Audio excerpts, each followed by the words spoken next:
In this lecture, I am going to explain about coherence of light waves. This is a topic in Unit 2 Interference of 2nd BSc Semester 3 Physics Paper 3.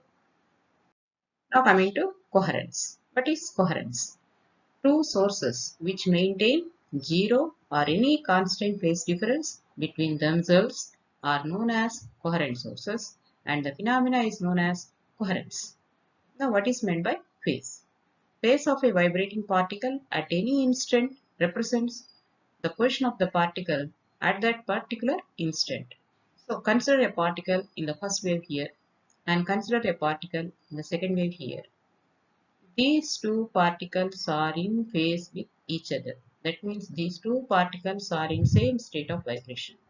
If you consider a particle here and a particle here in the same wave, then they are not coinciding here, which means there is a phase difference between these two. If two waves are maintaining some phase difference, then that should be maintained to be constant. That is one condition. And if two waves are in constant, that means zero phase difference, then that has to be maintained constant.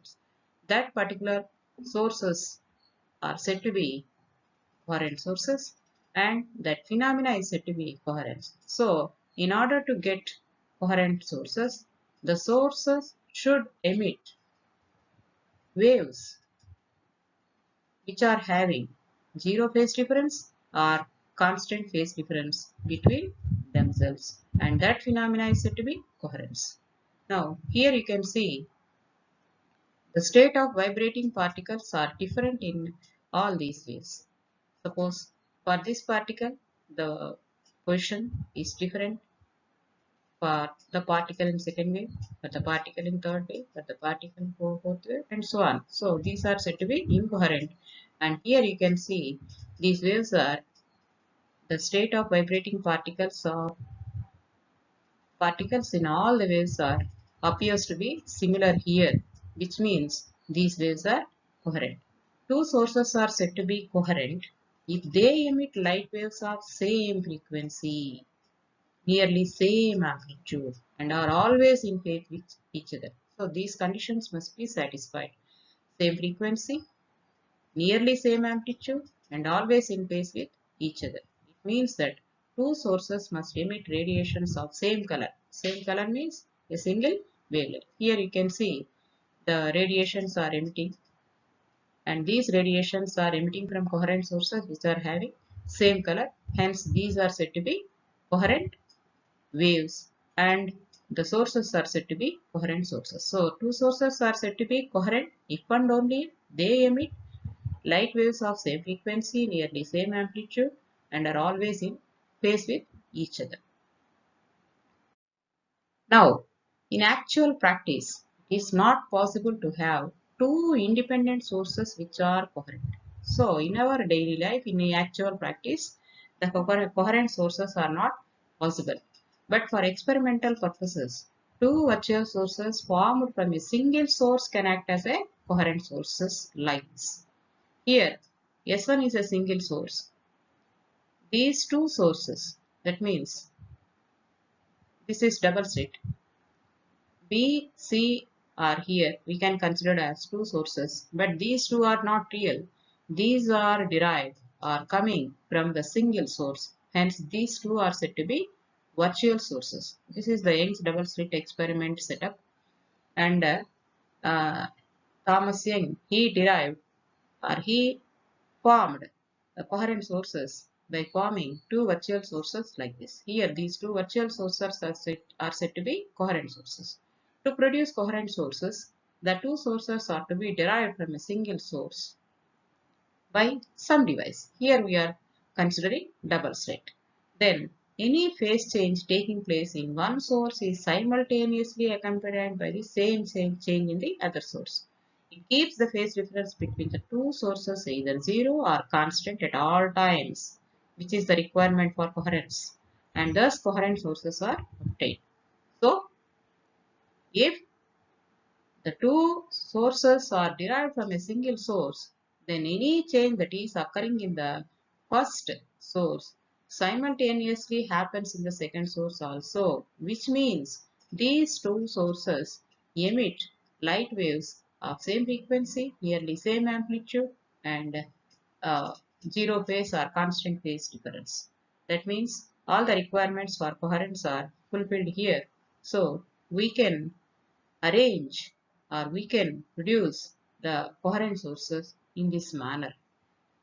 Now, since the wavelength of light is extremely small, of the order of 10 to the power of minus 5 centimeters, generally we are measuring the wavelengths in terms of angstroms. 1 angstrom is 10 power minus 8 centimeters. Now, suppose for violet color, the wavelength is 4000 angstroms, which can be considered as 4 in 4000 into 10 power minus 8, which means 4 into 10 power minus 5. So the wavelength is of the order of 10 power minus 5 centimeters, which is very small. Hence, the two sources must be narrow and must be close to each other. Here, these two sources are said to be are virtual sources, and these are pinholes which are formed in the cardboard. So pinholes means they are very narrow, and the distance between these two must be small because the wavelength of the light is small. The two sources must be narrow and must be close to each other. These conditions must be fulfilled while forming the virtual sources. Now, light emitted from the different sources gives rise to waves for which the relative phases vary rapidly. So, if you take two different sources, one real source here and one real source here, then the light rays emitting from the first source and the second source, they vary. That means if changes occurs in the first source, then the same changes need not be occur in the second source, which means the relative phases vary rapidly. Hence, the resulting interference pattern also changes rapidly. Thus, there is no visible interference pattern. Here, this is the interference pattern. There is no visible interference pattern if you consider the two sources independently. Hence, interference is not possible with light emitting from two different sources. Now, coming to the maximum and minimum intensity positions here. Here you can see this is bright fringe and this black is dark fringe. Now, these light waves that are coming from these two virtual sources, they are superimposing and form the interference pattern. Suppose consider a point D on the screen. The point D may be either maximum intensity position or minimum intensity position. So that can be uh, considered by these equations. The maximum intensity is observed at a point where the phase difference between the two waves reaching the point is a whole number multiple. Whole number is here, n is the whole number. Whole number multiple of 2 pi, or path difference between the two waves is whole number multiple of wavelength. Here 2 pi is the angle. Generally, phase difference is measured in terms of angle and path difference is measured in terms of length, that means centimeters or angstroms, like that. So, the phase difference delta equal to 2 pi n or path difference delta equal to n lambda. These two conditions, if these two conditions satisfy, then that point will be of maximum intensity, which is said to be bright fringe. Now, when minimum intensity observed, the minimum intensity is observed at a point where the phase difference between the two waves reaching the point should be odd number multiples. Here it is whole number multiples for maximum intensity. Here for minimum intensity it is odd number multiples of pi, or the path difference between the two waves should be an odd number multiples of half wavelength. Is half wavelength. So, for minimum intensity, phase difference is 2n plus 1 into pi, odd number multiples, and path difference is 2n plus 1 into lambda by 2, odd number multiples into half wavelength. So, if at any point these conditions are satisfied, then that positions are said to be minimum intensity and you are getting dark fringes there. So bright fringes for maximum intensity and these blacks dark fringes are for minimum intensity. So The relation between phase difference and path difference can be written as phase difference equal to 2 pi by lambda into path difference. That means if you know path difference, you can calculate phase difference. If you know phase difference, you can calculate path difference. So depending upon the values of phase difference and path difference, you can determine the bright fringes and dark fringes positions in the interference pattern.